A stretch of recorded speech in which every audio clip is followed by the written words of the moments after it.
سڵاوتان لەبێ. کاتژمێر 10:30 خولەکی ئەم ڕۆاگرێکی گەورە لە بازاری قەزای بەردەڕەش لە پارێزگای دووەکەوتەوە بەهۆی و نزیکەی 50 دوکان سووتان.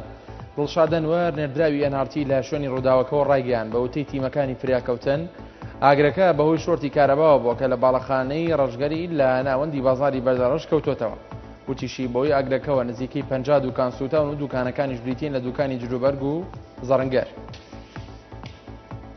نەتەوەیەکگرتوەکان ئەمڕۆ لە راپۆرتێکدا ئاماری قوربانیانی تونند و تیژی و کردەوە چەکدارەکانی مانگیاری ڕابردووی لە عێراق ئاشکرا کرد کە تیایدا 3442 کەس لە چەند ناوچەیەکی جیاجای عێراق کوژرا و بریندار بوون. نێردراوی نەتەوەیەکگرتوەکان لە عێراق یۆنامی لە بەیاننامەیەکدا ئاماژەی بۆەوە کردووە لە مانگی ڕابردوودا 560 ڕووداوی ئەمنی خوێناوی لە عێراقدا ڕوویانداوە بەهۆیانەوە 1045 کەس کوژراون و 2397 دیکەش بریندار بوون. تاکیدیشی کردەوە 181 پۆلیس و 82 ئەندامی یاساییش لە نێو کوژراوەکاندا.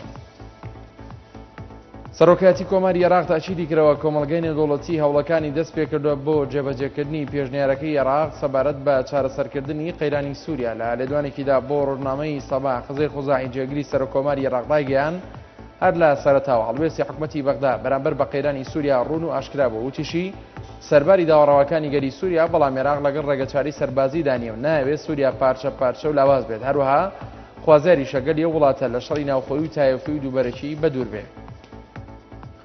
لە یەکەم لێدوانیدا لە دوای سەردانێکی بۆ سووریا لە هەفتەی ڕابردوو جۆن مایکن سێناتۆری کۆماری ئەمریکا ڕایگەیان چەکدارەکانی ئۆپۆزیسیۆن پێویستیان بە چەک و تەقەمەنی قورس هەیە تا بتوانن بەرەنگاری تانکەکانی ڕژەمی بەشار ئەسەد و فڕۆکە جەنگیەکان ببنەوە.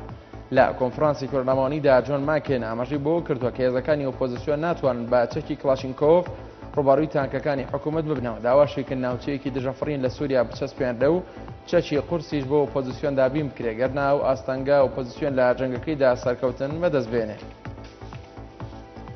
ڕێکخراوی ئۆپێک ئەمڕۆ ڕەزامەندی خۆی نیشاندا لەسەر پابەندبوونی بەو ئاستی بەرەمێنانی لەلایەن ڕێکخراوەکەەوە بڕیاری لەسەرداوە کە بە 30 ملیۆن بەرمیل نەوتی خاو لە ڕۆژێکدا مەزەندە دەکرێت. ئامادەی ئەندامانی ڕێکخراوەکەشی پیشاندا بۆ ڕوبەڕووبوونەوەی خێرای ئەو پێشاتانەی کە پێدەچێت جێگیری نرخی بازاڕەکانی نەوت بخەنە مەترسیەوە. تۆڕی هەواڵی CNN ئەمریکی بڵاوی کردەوە دوێنێ 3 گەردەلوولی بەهێز ویلایەتی ئۆکلاهۆمای لە ئەمریکا گرتووەتەوە و بەهۆیانەوە فەرماندەیەکی پۆلیس و ژن و منداڵەکەی دوو هەوڵاتی تر گیانیان نەدەستداوە. دەستەی نەتەوەی کەشناسی ئەمریکا ڕایگەیاند کە باری ناسایی لە ویلایەتە ڕاگەێنراوە کە بەهۆیەوە جگە لە گیانەدەدانی 5 کەس چەندین کەسی تر بریندار بوون و 53 ملیۆن هاوڵاتی لە تەزوی کارەبا بێبەش بوون و تیشی هۆکارەکانی هاتوچۆش زیانی زۆریان پێکەوتووە. کورتێک لە هەواڵەکان پێشکەشکرا هەرشاد بن.